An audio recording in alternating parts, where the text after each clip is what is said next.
Welcome, everyone. It's good to see so many people here. My name is Stanley Feldman. I'm a professor in the political science department.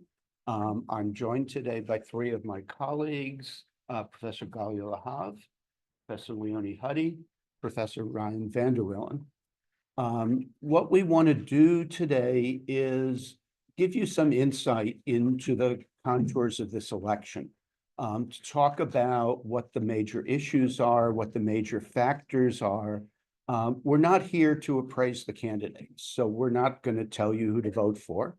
What we want to try to do is give you some information about what's at stake in the election, what you should be looking for, what the major issues are, and what's at stake here.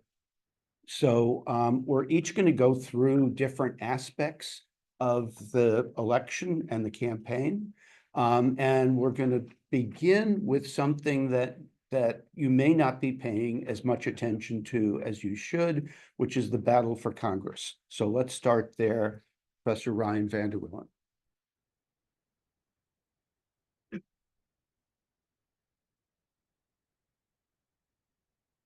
All right, so how do I go between the slides? You just press, you know, advance. Oh, it's down here. Okay, good. Okay. All right. We're fine. We're fine. All right. Well, thank you so much for being here. Spoiler alert, there's a presidential election around the corner, but you might be thinking a little bit less about congressional races, which is understandable because the media tends to cover congressional races less frequently than they do presidential races. But that's an unfortunate thing because congressional races are very important. So I just want to begin with the basics. And Article 1 of the Constitution establishes two legislative branches, a House and a Senate. Skipping to the stuff that's more germane for our conversation today, the Constitution sets out very different representational electoral requirements for the two chambers. And most importantly, for this conversation, it sets out different frequencies of House and Senate elections.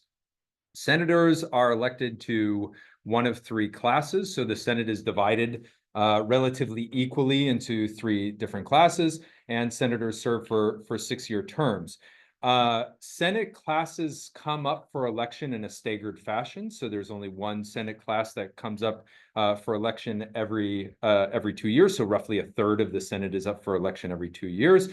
On the other hand, all House members run for election every 2 years. So as I'm sure you can imagine, this creates some very different dynamics between the two chambers. On the one hand, House members are always running for re-election, whereas senators are not. But another really important feature of the differences in electoral requirements is that because all House members come up for election every 2 years, this actually causes the rules of the House to dissolve at the end of the 2-year period, so which we refer to as a Congress. So you'll hear me talk about Congress in two different ways: Congress as the institution, also Congress as a 2-year period. We're currently in the 118th Congress that goes from 2023 to 2024. In the House, the rules dissolve at the end of the Congress because the membership doesn't continue on to the next Congress. In the Senate, that's not the case. And so in many ways, control of the House is all the more important because of that, because majorities can come in, change the rules in ways that fundamentally change policy output. So it's really important who controls both chambers, but I would actually make the argument slightly more important who controls the House. So a fitting place to begin in terms of talking about congressional races is to look at the competition for control of the House and Senate over time. What you see is that in the most recent Congresses, control of the House and Senate hangs in the balance every election. Okay, so if you look back to the earliest portion of the time series, which is these are Congresses on the bottom here, the 86th Congress, which is 1959 to 1960, no question whether or not that majority is going to stay in power in the next election. Really beginning in the 104th Congress, which is 1995-96, we see a change. That's when the Republicans take take over the House for the first time since the early 1950s. From that point on, it's a coin flip in most elections. And some scholars actually make the argument that that's the reason for the intensity of polarization and partisan animosity, because parties are thinking about differentiating themselves from one another, and in terms of wins and losses, where that was less the case in earlier portions of congressional history. If you take a look at the current Senate, it's same story, right? These are very, very close. It's a very close division in the Senate. We have 51 Democrats, and I'm counting the 4 independents who caucus with the Democrats as part of the Democratic caucus, Party, and then 49 Republicans. So this is a knife edge majority here for the Democrats. And this is, I don't expect you to commit this to memory, but this is the distribution of classes across the country. For the purpose of this election, these are the seats that are up for election. So you see 23 of these seats are currently held by Democrats, whereas only 11 seats are held by Republicans. And from one election to the next, it is, well, I should clarify, there's also a special election in Nebraska to fill the seat that was formerly held by Sass, who retired at the beginning of this past Congress. But I should say, it's not uncommon for Senate elections to have imbalances in terms of the party's exposure in that election. So oftentimes one party has more seats up for election than the other, and that creates obvious disadvantages for that party. And in this election, the Democrats are at a disadvantage, having far more seats that are up for election than the Republicans. And if we take a look more closely at the most contested seats in this cycle, this is even worse news for Democrats, right? These are all Democratic seats. 8 seats are really sort of the most closely contested in this cycle.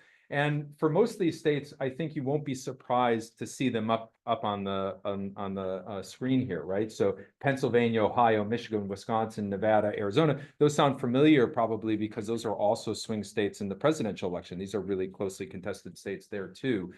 The states that might seem stranger to see up there are Montana and West Virginia. Why do I say that? Well, because we wouldn't necessarily expect them to elect statewide Democrats. 57% of Montana and 69% of West Virginia voted for Trump in the last election. So it's a little shocking that they have Democratic senators. So in many ways, they're sort of unicorns. And so you probably won't be surprised when we look at this next slide, which is the outlook of these races. It's almost assuredly going to lead to a change in control in at least West Virginia. Montana's a little more closely contested, but it's very likely to go red as well. So there we have a sufficient number of seats to flip control of the Senate. Ohio, Michigan, those are also considered to be toss-ups, although the Democrats in those states, Sherrod Brown and Alyssa Slotkin, seem to have a slight edge. But in any event, long story short, things are looking a little bit bleak for the Democrats in the Senate. If we take a look at the current House, same story, really closely divided House. 220 Republicans, 211 Democrats, and the rest vacancies. Coincidentally, this was actually almost the virtual split in the opposite direction for the preceding Congress when the Democrats had the majority. So you're seeing this flip-flopping going on between Democrats and Republicans in control of the chambers. A fitting place to begin in terms of talking about House races is to talk about these things that we sometimes refer to as split districts. Which are districts that elect a House representative and support a presidential candidate from different parties. And what you see here is that there's just a precipitous drop in the number of these split districts over time. Why is that happening? Well, really twofold: increasing partisanship on the one hand, and also increasing nationalization of elections, where national issues are dominating local ones. And so, again, you're seeing a fewer instances of these split tickets between president and the House. And in the most recent elections, the number of split districts is really, really small. And so it's informative to take a look at these a little bit more closely. And when we do that, we see a slightly different story in the House than we saw in the Senate. The Republicans are in control of more of these split districts than the Democrats, which doesn't bode so well for Republicans in that regard.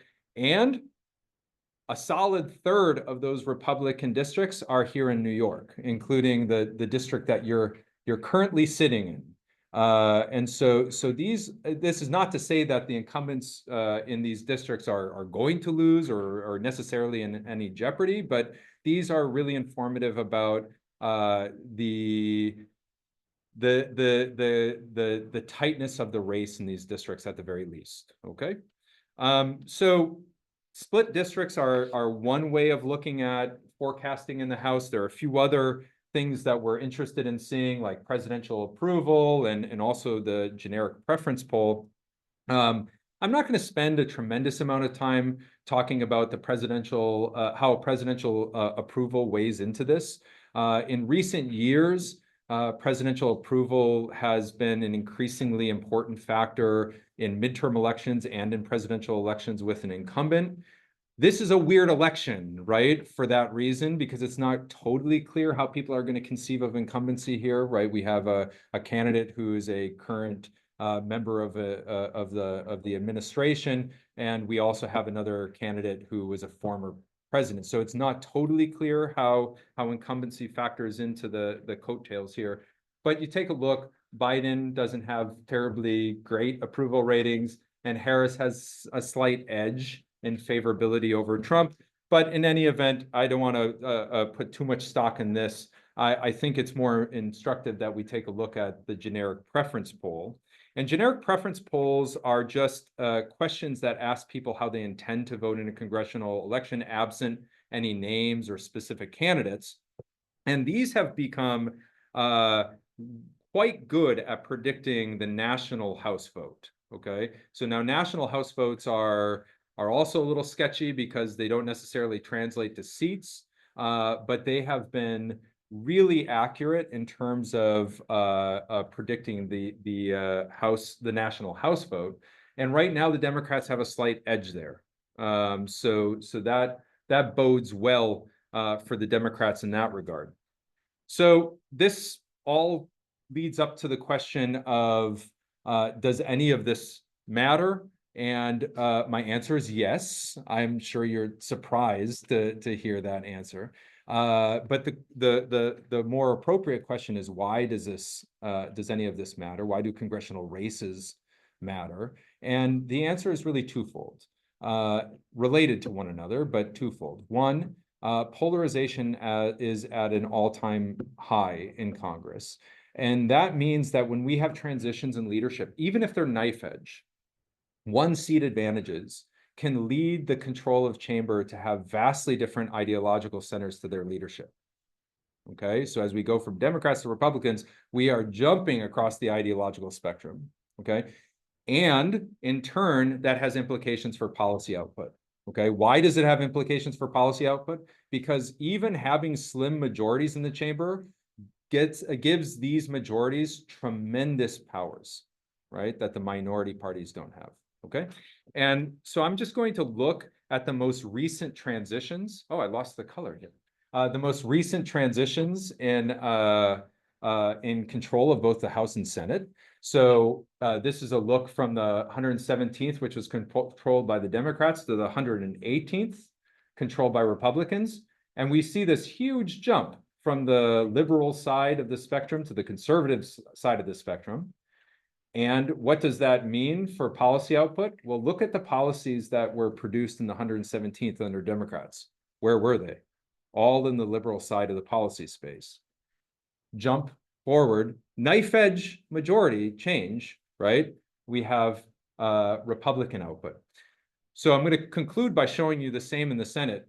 For those of you that are familiar with the differences in the two institutions, you might be asking yourself, well, That's true in the House, where majorities have a lot of control over the agenda. But could that be true in the Senate, where it's a much more egalitarian institution that doesn't give majorities quite the control on the agenda? And the answer is that we see a very similar phenomenon. So the most recent change in majority party control was from Republicans to Democrats across the 116th, 117th. This is when the Republicans were in control, jump over to Democrats in control, and this is the difference in the policy output, right? Republican control, Democratic control. So these are big changes. So basically, this is a long way of saying, I encourage you all to think seriously about these congressional races because they have serious implications for policy output, even with the most knife-edge change in majority control. So take these seriously and vote. All right, thanks so much.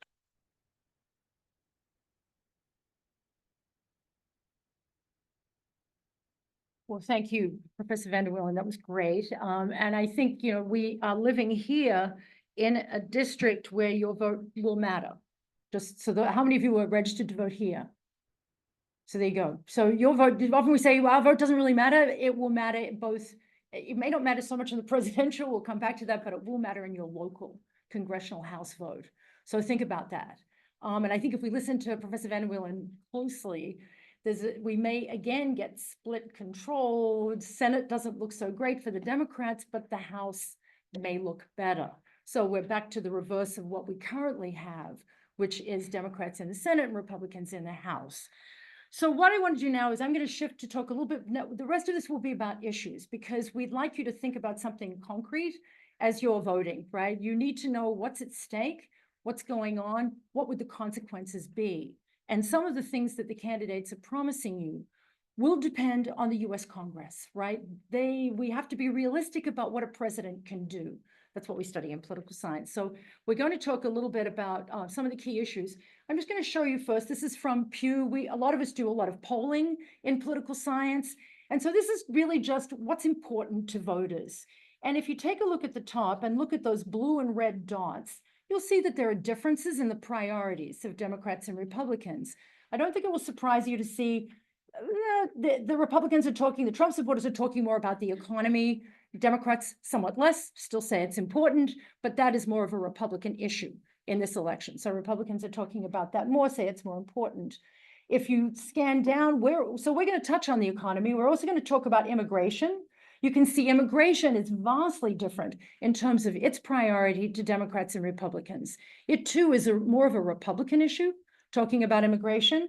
Democrats, only 39% of them say that it's very important to them in terms of Harris supporters.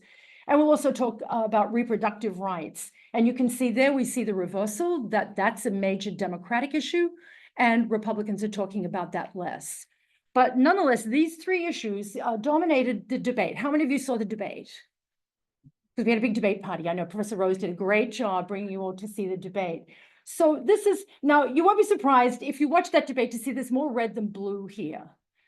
This may have been a Harris strategy to let Trump talk more. We think that that's what happened, but you'll see he talked more. But the thing that they talked about a lot was the economy and inflation. So that's a key issue in this election, and that's one that the candidates are focused on. They're talking about that. Secondarily, immigration. Again, a lot more talk from Trump than Harris about immigration. And then abortion, or more equal in terms of focus. But these are the three issues that we'll touch on, and we'll come back in the Q&A. You can ask us anything. There are a lot of other issues on the agenda, but this is what you're going to hear a lot about, these three particular issues. So I'm going to talk a little bit about reproductive rights. We saw that's a Democratic issue. I think the Democrats are hoping that they can get women out, especially women in reproductive age, to come out and support Harris. We're also seeing a fairly large gender gap in this election with a lot stronger support among women for Kamala Harris. You all know this. There was a very consequential Supreme Court decision in 2022, the Dobbs decision, a 6-3 decision that basically overturned legal access to abortion, or allowed the states to come back and say if they wanted to overturn legal access to abortion in the first trimester, the first 3 months of a pregnancy, they could do so.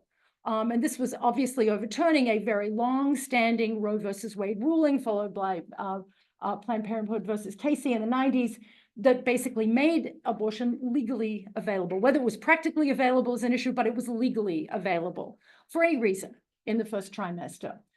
And so one of the things that has been happening since then is that it has gone back to the states, big time.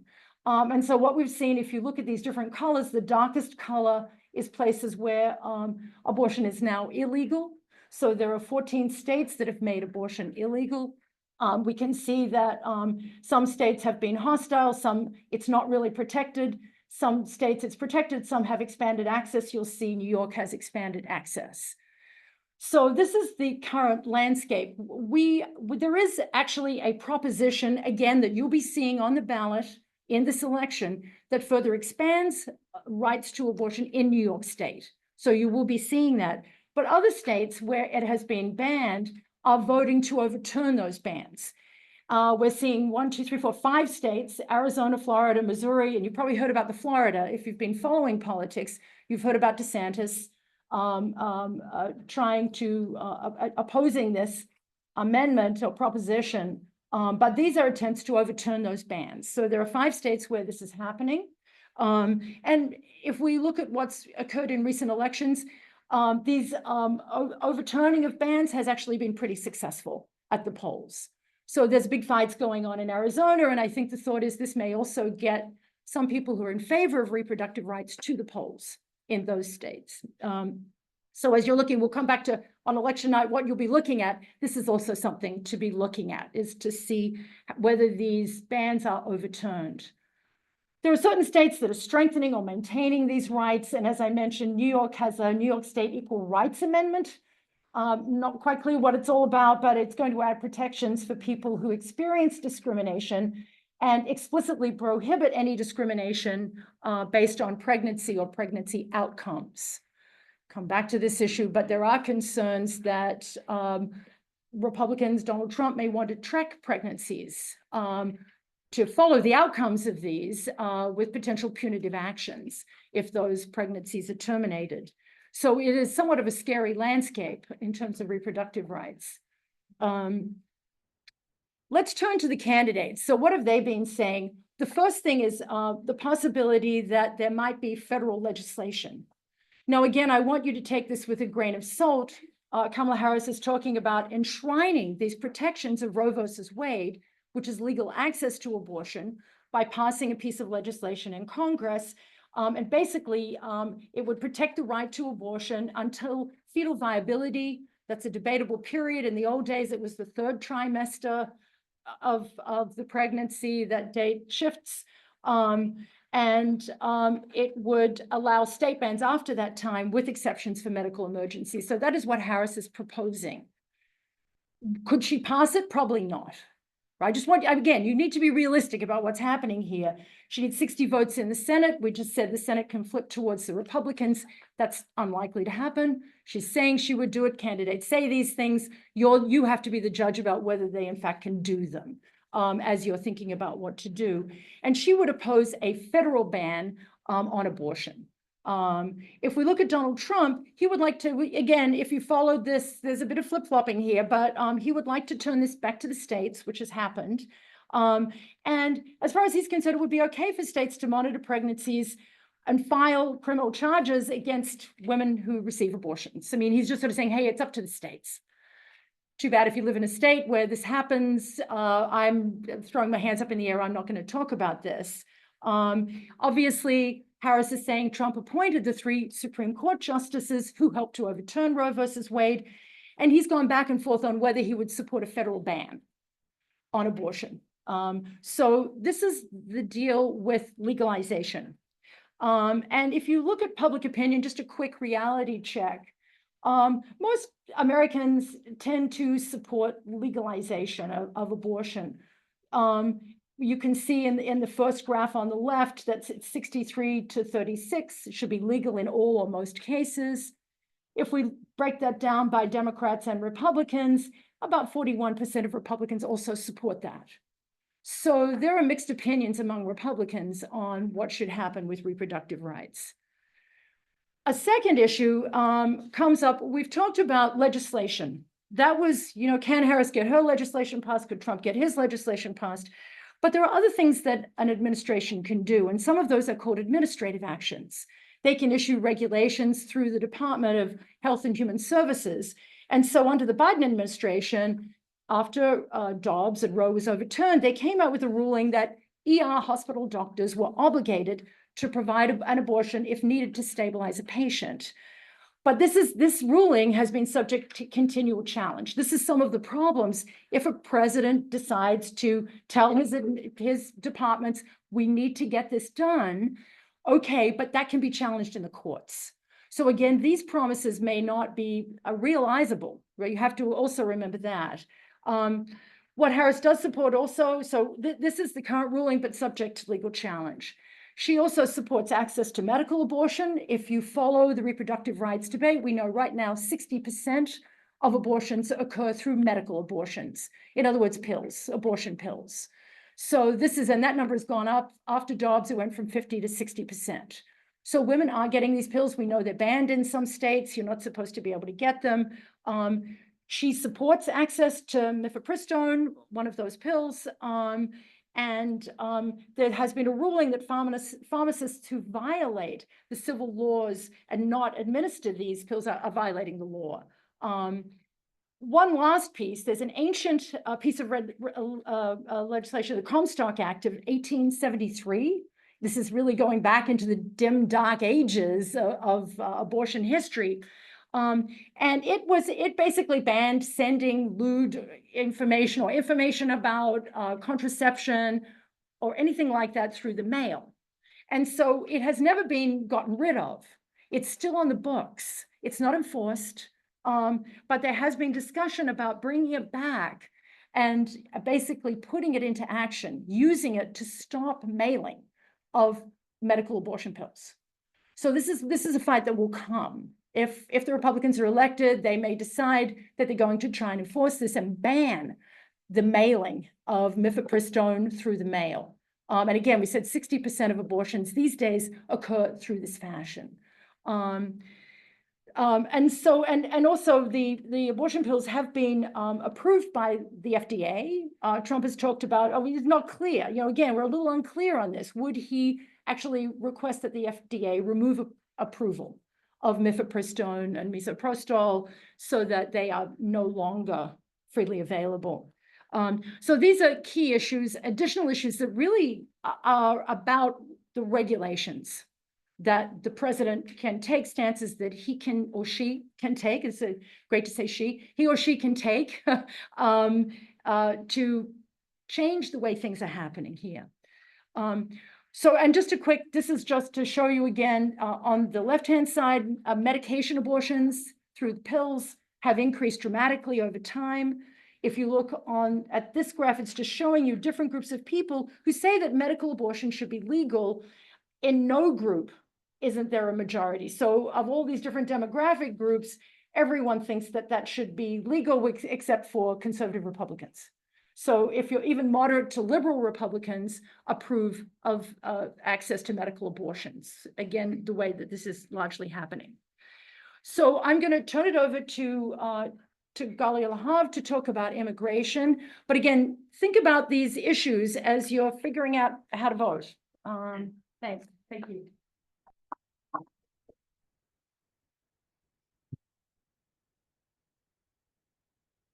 Okay. So I'm going to talk a bit about immigration. And I want to just start by saying that I'm going to speak about this issue in a rather cursory way that I can in the 15 minutes. And in fact, I will shamelessly use this moment to plug for my released book on this issue this year. After spending 15 years looking at this issue in the US and Europe, I can honestly say that this is one of the most complex issues that has emerged on the political agenda not only in the United States, but throughout the Western world and beyond. So let me just start by very quickly echoing some of the previous remarks and remind you that immigration is one of the most salient issues on the political agenda today. And that's quite interesting given the fact that in terms of the percentage of immigration to this country, we are not as high as we were in 1900. So the numbers, or at least the proportions of immigration to our country, don't match really the salience of the issue in the public or as measured by political discourse and so on. And so I would say that what we know about this issue is that migration is really, and depending on which polls you're looking at, is slowly rising to be one of the top two issues that Americans report matter to them in thinking about issues or problems facing the country. In some cases, it actually supersedes the economy, concerns about the economy, and so on. And so I would say that if you look at it even over time, over the last month or so, we can see that it's slowly rising, even among the public, as an issue that's important, up to 28% today. This is just to compare to one of the earliest times that the Gallup has done these polls, showing it to be in 2000, roughly around 18% of concern for Americans. This was even after 9/11.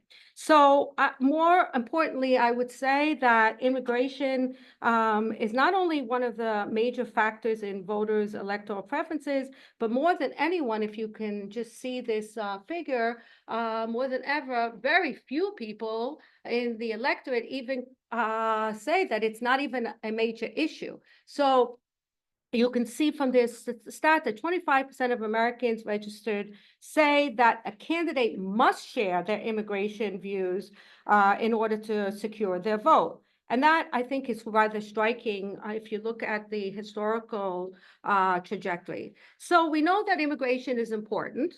And we know, for example, that it's probably more important today than ever before to the voters, but this is an issue of salience.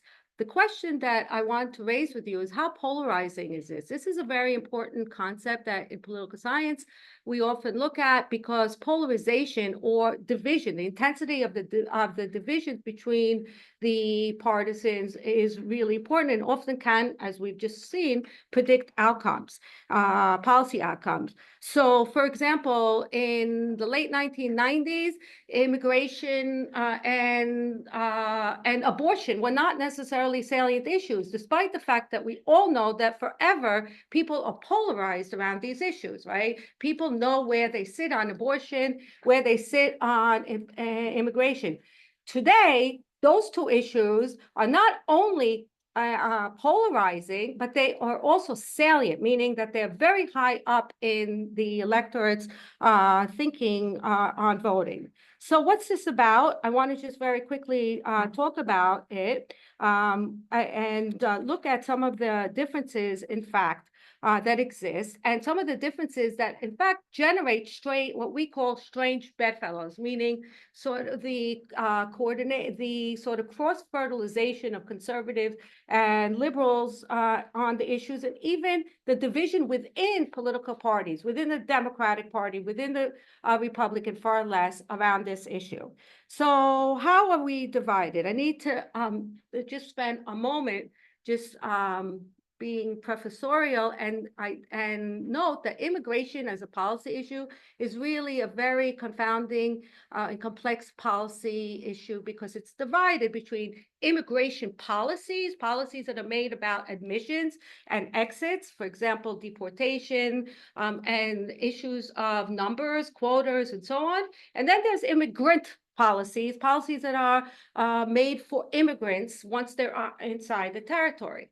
What the very famous Comprehensive Immigration Reform Act has been trying to accomplish over many years is really the elusive act of bringing those two policies together, linking them together, to create a bipartisan agreement, which, by the way, has last taken place in 1986 under the Reagan administration.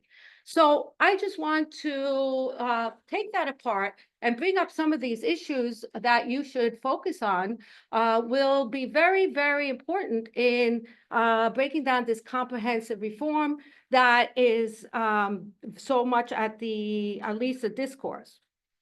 And I would say that in terms of the specifics, you can see in these areas that there are all types of issues which divide both the Democrats and the Republicans. I tried to color fold it for you to show you that the red bold is really issues that are much more favorable and supported by the Republican Party, and certainly the Republican Party headed by Trump, and the blue are much more favorable or really supporters of the Democrats. However, I want to just break down very quickly what some of the real specific issues are about. Clearly, I don't have time to go through all of these, and that's why I say it's a very, very complex set of policy choices. But let's, for simplicity, remind ourselves that clearly the Republican Party, certainly through Trump, has made the border issue the signature campaign issue, as it did in 2016 when he won. Obviously, Kamala has denounced many of the Trump's administration's immigration policies, but has tried to endorse President Biden's decisions to restore some of them, such as restrictions on asylum seekers that were in place during Trump, talking about issues that could undo some of the previous administration's very draconian policies. So she's tried to, in fact, address the root causes of migration by securing private funding for development projects, certainly in Latin America, as a sort of disincentive for migrants or would-be asylum seekers to cross. She's actively tried to create policies that would protect vulnerable populations. For example, the DACA population, the unauthorized population of people that had been in this country already longer than 10 years, providing some sense of legalization, or what Republicans would call amnesty. And so these kind of plans to make it easier for immigrants is very clear, I can say very basic terms, that the Democrats have been very interested in being nicer to immigrants. And what that really has meant is that they've opened some of the doors after the Trump administration to actually legalize, or at least facilitate migration under just and very transparent lens. The Harris campaign specifically talked about family reunification.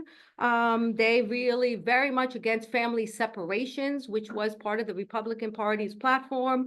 And they were a champion of immigrant rights, often very oppositional to local enforcement, meaning the inclusion of police forces and local actors at the state level to take over some of the border controls that have been missed at the federal level. This is an issue that the Democrats have been very, very, very opposed to. And so those are really a few of the most interesting issues I think that the Democrats stand by, and very, very clearly distinct from the Republicans. Trump, however, I think that his not only words, but his actions have already shown us what the Republican platform, presidency and Congress would look like if they run the show. He obviously has enacted sweeping anti-immigrant policies when he was president, including the separation of migrants, adults from children and their parents.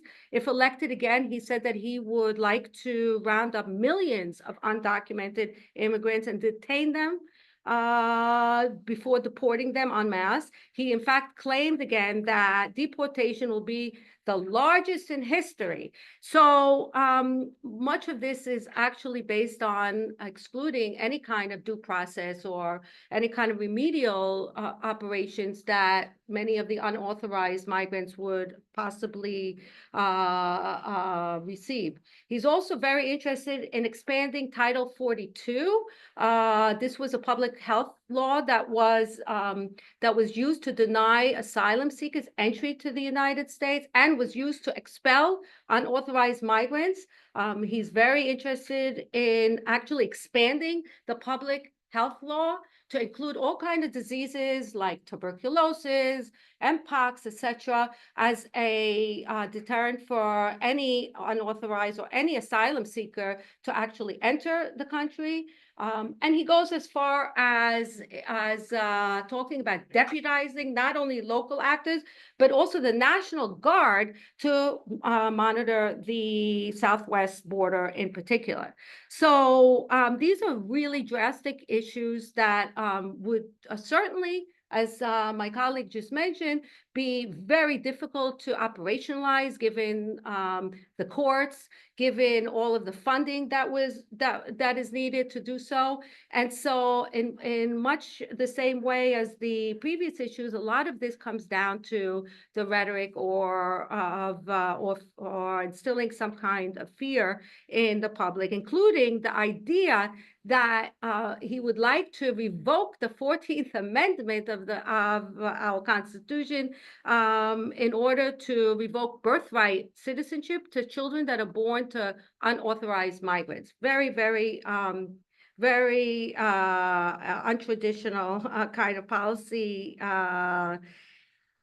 platform. But I will say, just to be fair, that immigration is one of those issues that has always generated these strange bedfellows, right? Conservatives on the right that are looking to expand their labor options, especially Southwest agricultural interests. Those on the left that are looking to really reduce the competition between labor. So with the strange bedfellows, what we're seeing is a possibility that we might actually find a way to build some consensus if there was a will. Obviously, right now in a polarized society, this does not seem to be the case. But there are several issues very quickly, from actually administering certain caps, which Biden has already put into place before Harris, creating a pathway for citizenship for DACA and for the Dreamers, and also, very importantly, actually increasing border enforcement funding, right? So it's very important that we understand that despite the fact that the Republican Party has been much more associated with immigration rather or border security than the Democratic Party, who is much more aligned to the health policy arena, I would say that both parties are equally interested in increasing and protecting the border with increasing funding for these kinds of officers. The differences is about transparency and absolutism. So at the end of the day, I don't have I see my colleague looking at me, so I'm not even looking back, but I will say that Biden actually is one of the previous presidents, one of the culprits of this strange bedfellow, because first he came into power and actually backed out of all of Trump's immigration decisions through executive order. Both parties have used executive orders very, very efficiently, but at the same time, he came back and started to actually create third country types of this cooperation, meaning keep the unauthorized across the border, have other countries involved in our regulation. All of these kinds of issues has made Biden appear wishy-washy, which is a record or legacy that the Democrats have to sit with as Harris is actually running on this platform. So I guess at the end of the day, I would say the public opinion is what we should be thinking very quickly to show you that there is also strange bedfellows in public opinion, because today we know that publics today have probably the lowest rate of support for immigration. And this is a fluke because over the last 10 years, that was not really the case. Today, immigration is far less popular than before. But again, if you look at all the various policy arenas, there's a lot of support among the publics for increased border control, even somewhat divisively so, but still true. There is even growing support for deportation of migrants among the public. Some support for constructing a wall, and then ultimately support by far is largest about legalizing DACA and unauthorized immigrants that have been in the country for a long time. And this is even including Republicans.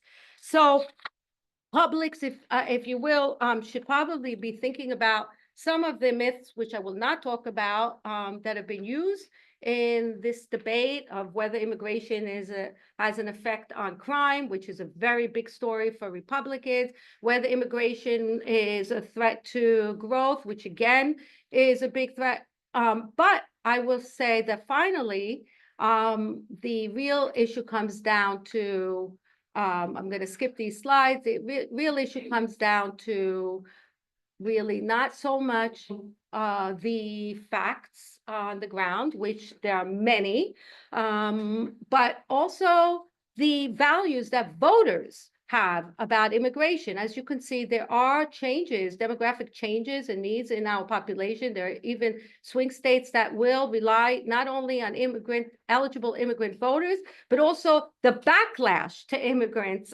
in these states, which is an interesting problem. And we saw that just in New York with Mayor Adams and New York's position.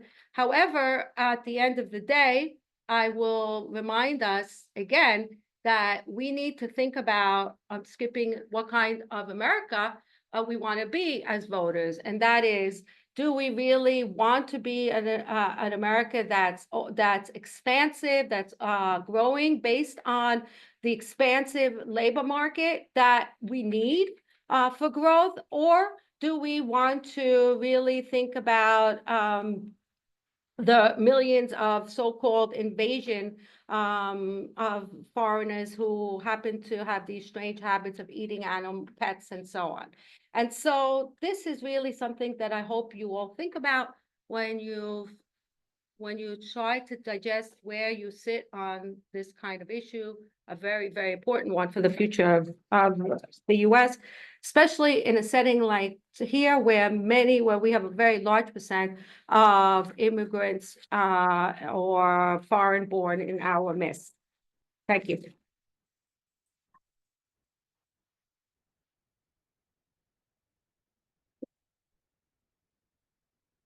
Okay, so what I want to do to conclude the formal part of the presentation is to talk about the economy, which, as you saw earlier, is almost always one of the major issues that voters are concerned with, and particularly in this election.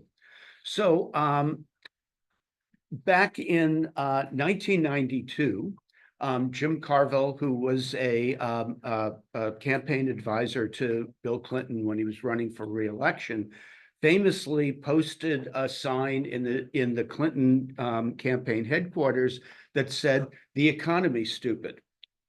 And what Carville was trying to highlight is something that political scientists have known for a long time, that the state of the economy is an overriding concern for voters and oftentimes has an enormous effect on the outcome of presidential elections.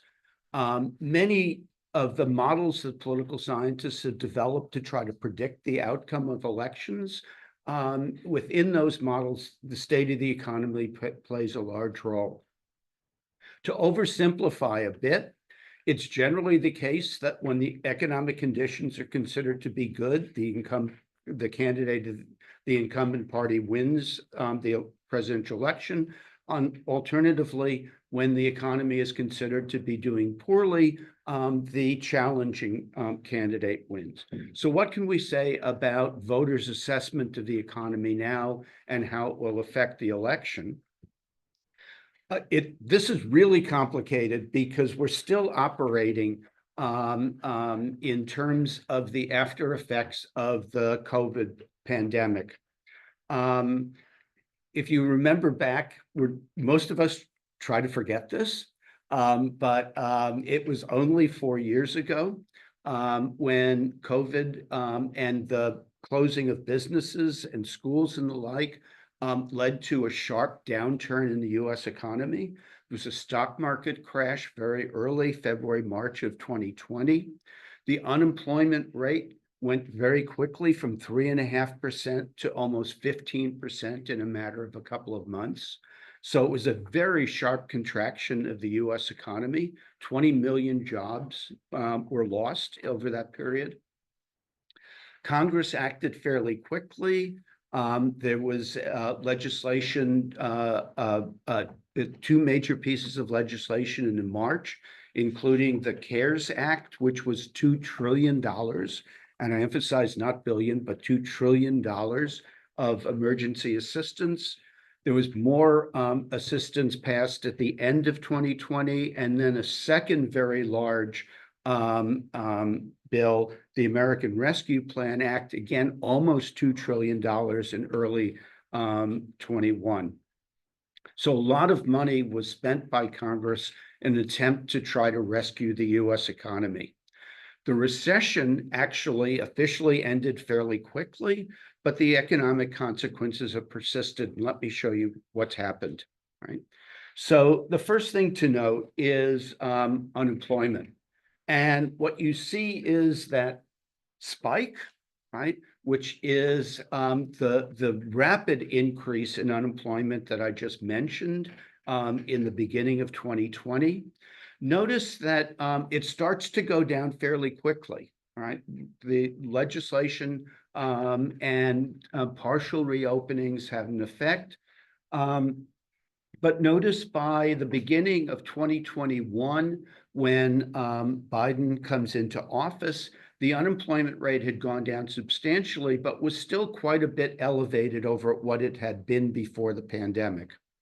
What happened then over the next couple of years, 21 and 22, is that the unemployment rate basically came down to its pre-pandemic level and has largely stayed there. There's a bit of track up in the last few months, but basically unemployment since the beginning of 2022 has been at levels equal to or even a little bit lower than it was before Biden came into office. Job creation, all right? So you can see that for the first 3 years of the Trump administration, the US economy was producing new jobs at a reasonable level.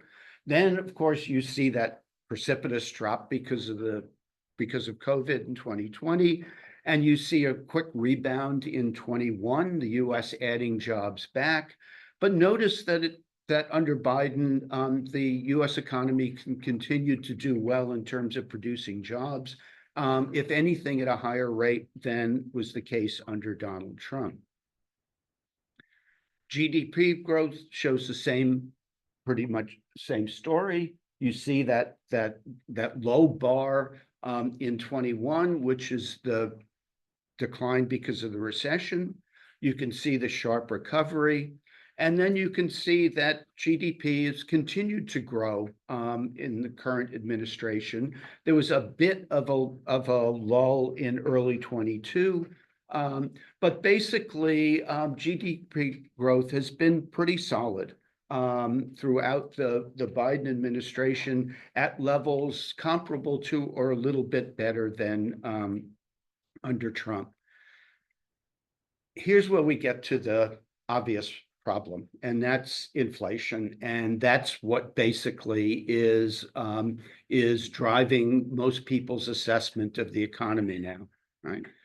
So what you see is that starting in late 2021, a sharp increase in inflation, right?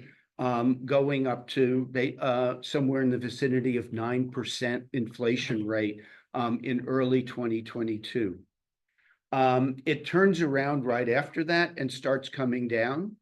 And so you can see the decline in the inflation rate throughout the latter part of 2022, 23 into 24.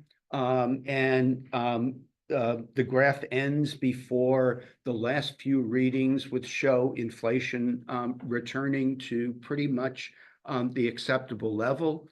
If you were paying attention, you noticed that last week the Federal Reserve lowered interest rates by 0.5%, indicating that they thought inflation was now under control and they could relax interest rates to try to protect jobs. So on the one hand, it looks like inflation has returned to control, but the effects still linger. So what you see here, two trends, the pretty much red bar showing you the inflation rate and the green bar showing you wage growth, right? And what economists like to see and what everybody likes to see is wages are growing faster than prices, which they were doing until 2021. Then notice with the spike in inflation, inflation starts to increase faster than wages are growing. Wages are growing pretty well through that period, right? It's not wages have stagnated. It's that inflation was just growing faster than that. Starting in 23, so for the past year and a half, notice as inflation has come down, wage growth has again started to increase above the rate of inflation, meaning people's wages are now starting to make up for that inflationary period. So in that sense, the current environment is looking good, right? Inflation is down, wage growth is outstripping inflation, and the like. But the problem is how that is registering with people, right? So one way to look at this is what's called consumer sentiment, the extent to which people are optimistic about the state of the economy. And notice that it's quite high, up towards its maximum throughout most of the Trump administration. You see that first drop in 20 when the COVID recession hits. Obviously, that starts to affect consumer sentiment. And then you see that big drop in 21, 22 with inflation, right? And inflation really weighs on people, right? It weighs on people because we all go shopping, right? You go to the supermarket, you go to buy clothes, you buy whatever, and you start noticing that the prices are higher, right? And it affects pretty much everyone.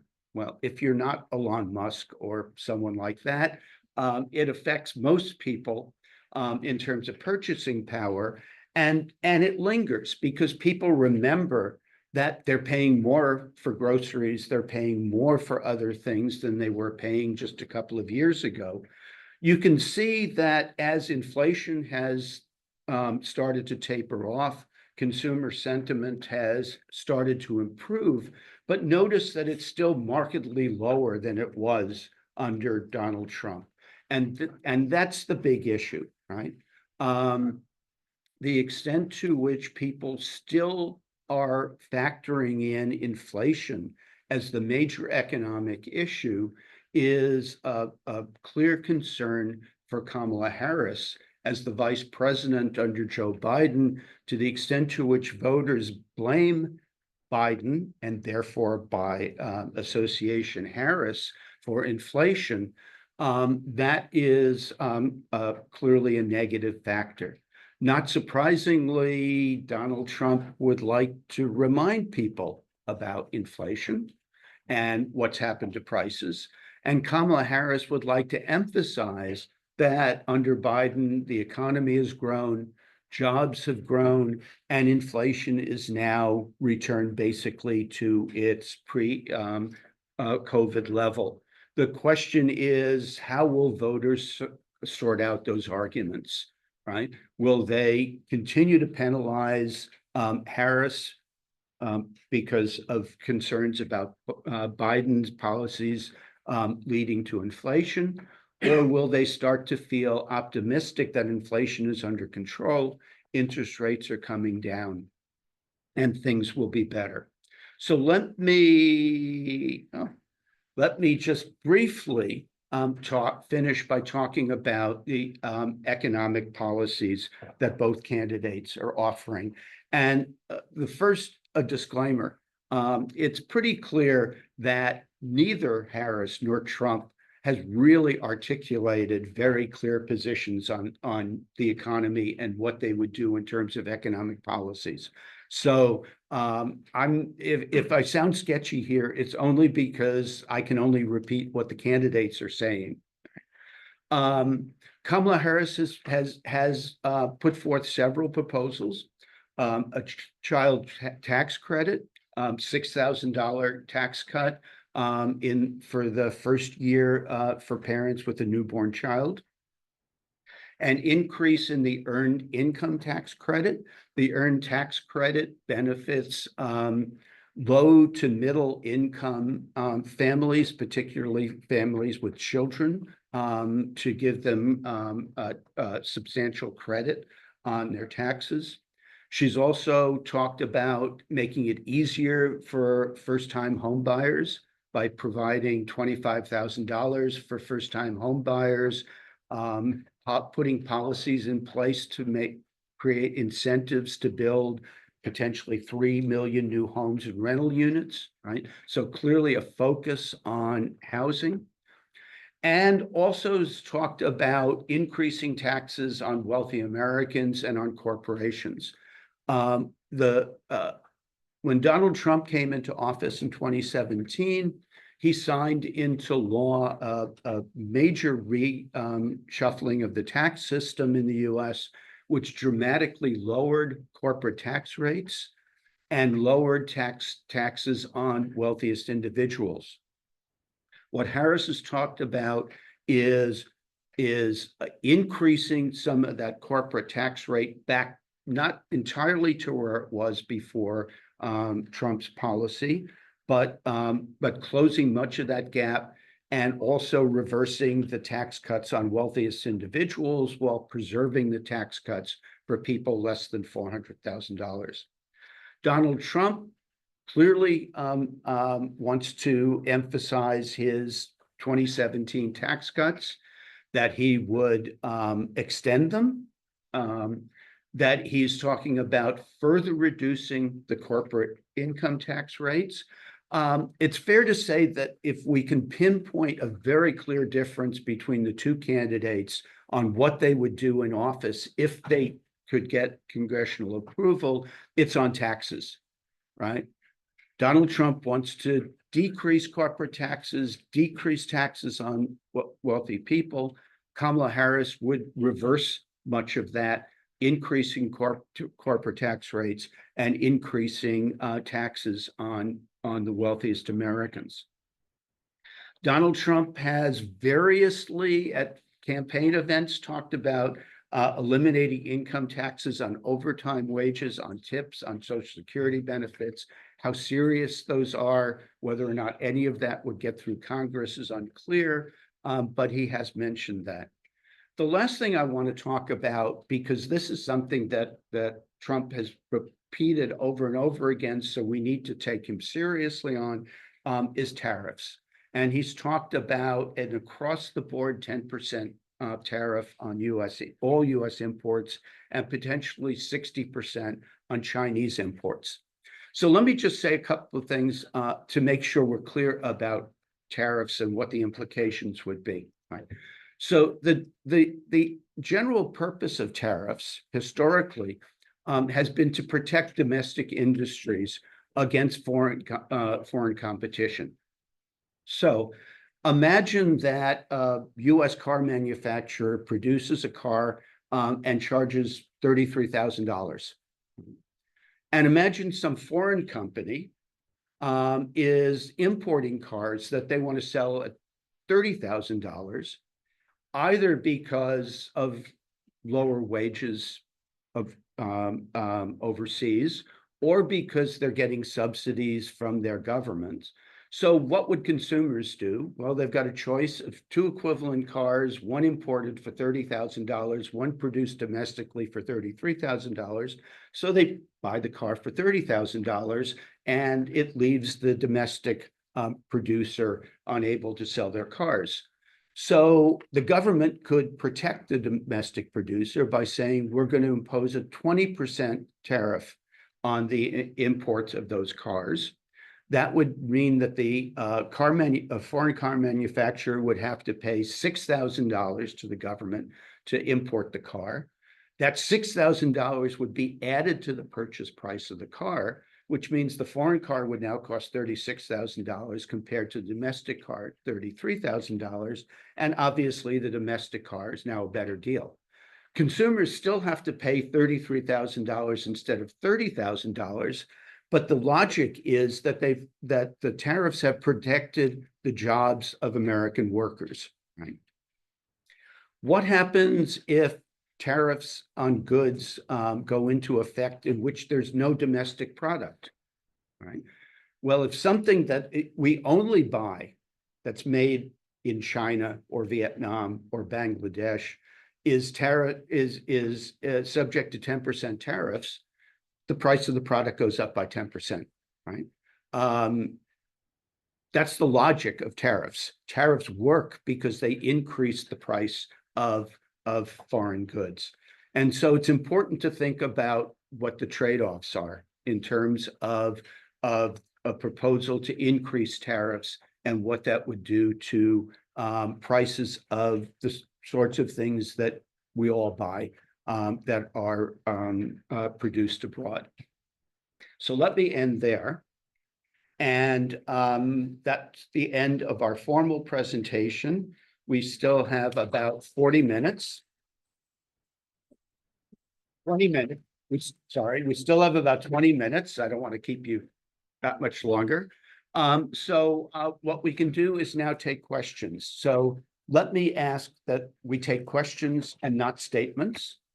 In the spirit of the discussion, let's try not to get too deep into partisanship here. So questions on anything that we've covered or something that you haven't heard that you would like to hear? Go ahead and speak up, please. Thank you. Hi, I'm Alex. I'm wondering if the vice presidential race is impacting the presidential race at all, if we'll vote for the vice president and capacity. Very briefly, the political science evidence is pretty clear that vice presidents rarely make a difference to the outcome of a presidential election, very possibly boosting the vote in their home state a bit. But under ordinary circumstances, there's very little evidence that the vice presidential candidates have much of an effect on the outcome of the presidential election. Thank you. Phone banks with voters, and one issue that they seem to be concerned about is the ongoing war in Gaza. And so I was just wondering I know Paris has advocated for a ceasefire, but I'm unsure about Trump's stances, and how do you think that's impacting the current election? We knew someone was going to ask about Gaza, but what we'd like to say is that foreign policy very rarely influences domestic U.S. elections. I know that seems weird. You would think in this current context it would matter, but you saw what the candidates were talking about during that debate. We're not talking about it very much. Now, I think we can guess we can all guess what Donald Trump would do, right? We guess he's a very strong friend of Israel. He, I think, is not going to push for a ceasefire in Gaza. But these are different, and it's not clear either what Harris can do, right? What can she do? If you look at the situation right now, Israel may decide to just go alone. We don't know. We don't exactly know what's going to happen. But this is not an easy situation. If you've watched Blinken running back and forth to the Middle East, they have been trying. The Biden administration has been trying, and what's happened? Yeah, so I think that's why we weren't here very much. It's a very, very difficult situation. The candidates stand maybe somewhat apart. Now, we may have a different view on this, but we know that the US is likely to continue to supply, military equipment to Israel. It's a long-standing relationship. I don't think Harris would back away from that, and I think she said the same. I mean, I think all politicians have said Israel has a right to defend itself. Question? Back? Hi there. I have questions regarding about the Trump's claims on the 60% on Chinese imports, and in your personal opinion, how would you think this will affect normal Americans' consumption? Like how they As I said, what you have, in order to think about the consequences of imposing tariffs of any amount, the first thing to think about is whether or not there is domestic production of that product. If there is domestic production, right, then tariffs can in fact protect US jobs, and domestic production can offer that product at a cost less than the foreign import plus the tariffs. Now, there's no question that in either case, the price of those goods will go up, right? They'll either go up because people will continue to buy products imported from China that are now increased because of tariffs by 10%, 20%, 60%, whatever that might be, and in which case they'll pay that, or they'll switch to US products that are now cost less, but still cost more than what the Chinese products would cost with that tariff on it. So prices will go up, right? There's no question. If there's no domestic competitor for those products, if no one in the US is producing smartphones and they're all imported, and there is, say, a 20% tariff on those, the prices of those smartphones will go up by 20%. Right? And the one argument you can make is that if there isn't a domestic producer of that product and the tariffs raise the price of the imported product by a sufficient amount, there will be an incentive for some company to start producing smartphones. Right?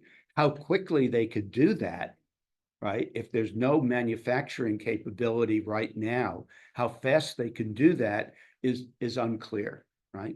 But as I said, the logic of tariffs is that that percentage increase that's attached to it will get passed along to consumers, right?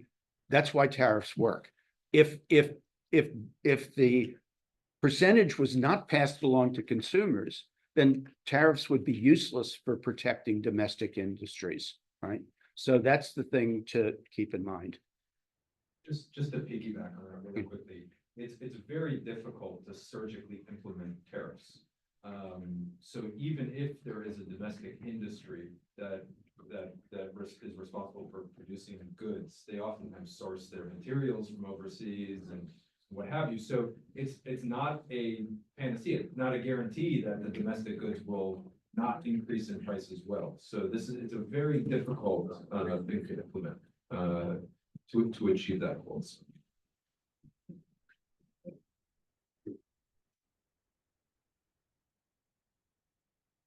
I wanted to ask if Trump has talked about what he's going to do with deportations and how he would carry that through, because I was a bit confused about that. Yeah. Well, deportation, first, as you correctly noted, deportation is his definite goal. And as far as there's been some talk, at least to the VP, that the first 1 million unauthorized are going to be, they're gonna take them from any of the detention centers, anywhere that they can actually locate them. The second round of deportations will be what they called, through expulsion, meaning that they are going to take them to they're gonna, hear some of the cases, some of the asylum cases, and immediately, rather than catch release, which they have done, meaning they would deny someone and give them a date to, re-adjudicate.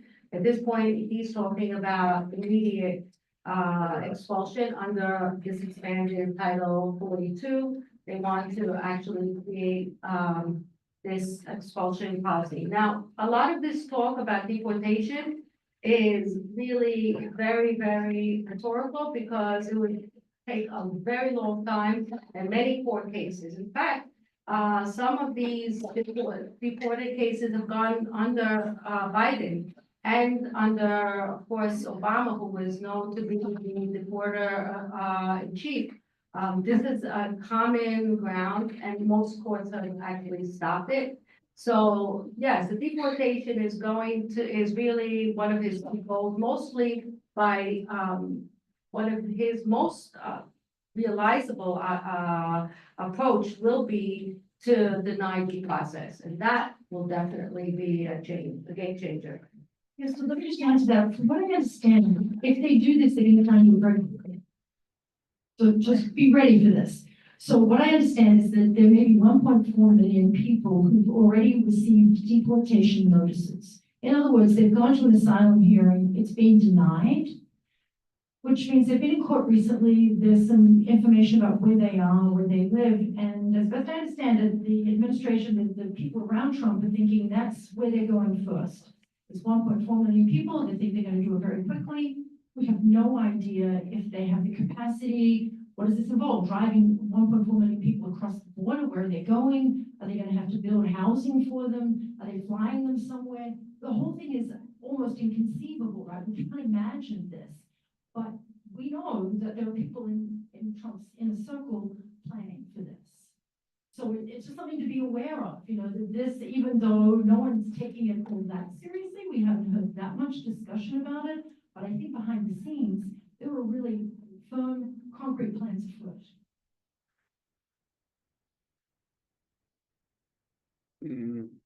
This side?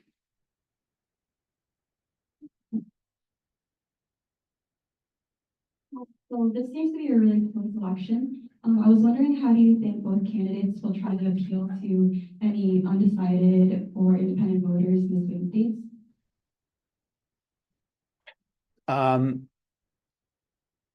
Historically, this is an interesting election because the polls have showed a surprisingly few number of undecided voters. So the two candidates at this point, between now and election day, are really competing for a relatively small number of people out there.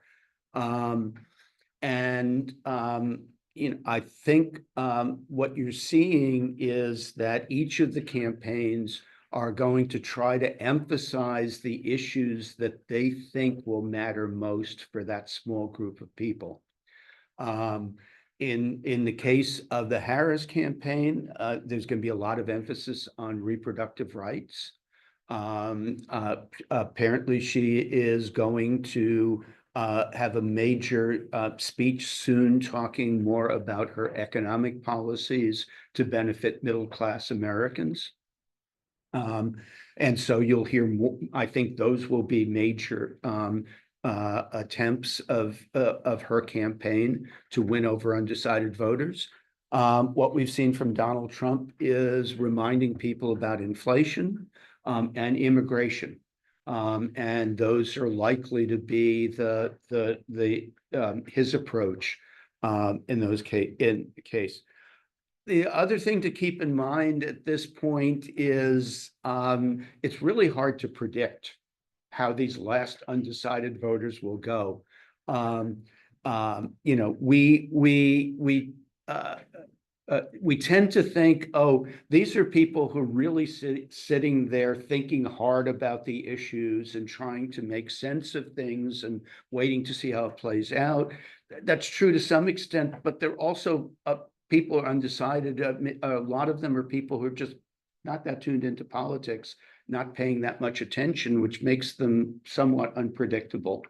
But I think you're going to see the two campaigns try to play to their strengths with the hope that the undecided voters will be swayed one or the other way by those handful of issues. And can I say, young people are very important in this election. I'm looking around at you. Yeah. There's a lot of people entering the electorate for the first time. It's a big group of people voting for the first time. You will have noticed that Harris is spending a lot of money on social media and Trump is not. So one thing to do is just like keep waving at you and say, hey, register, don't forget, like come vote, because this young generation is also a very progressive generation. And if they register and they show up, it will benefit the Democrats. So keep an eye out on that and encourage your friends to get registered.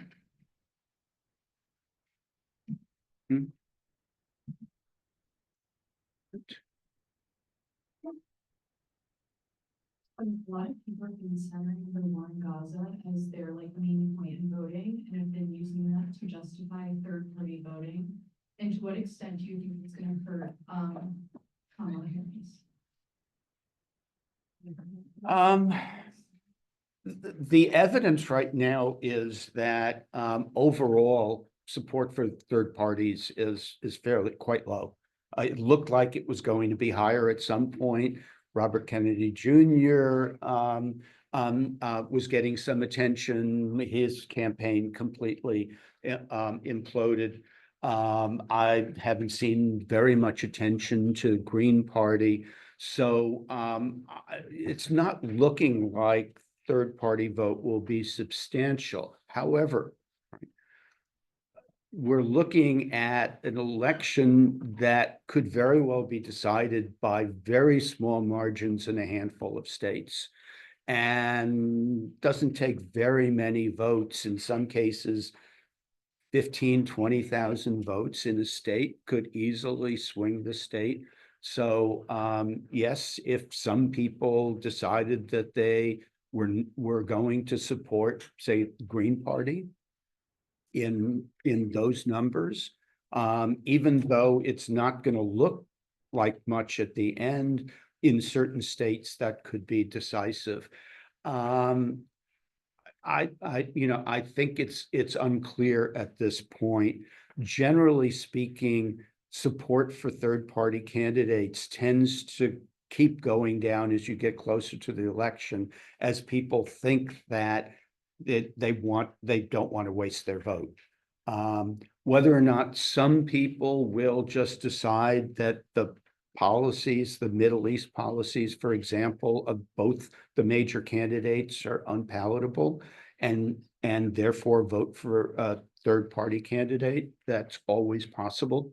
As I said, I don't expect the third-party vote to be particularly large in this election, but in a tight race, even if people decide not to vote over a particular issue, that could swing a state in one direction or another. So it's really tough to say. Again, what you have to do is look state by state to see what influence that could have and how tight the race is in the state.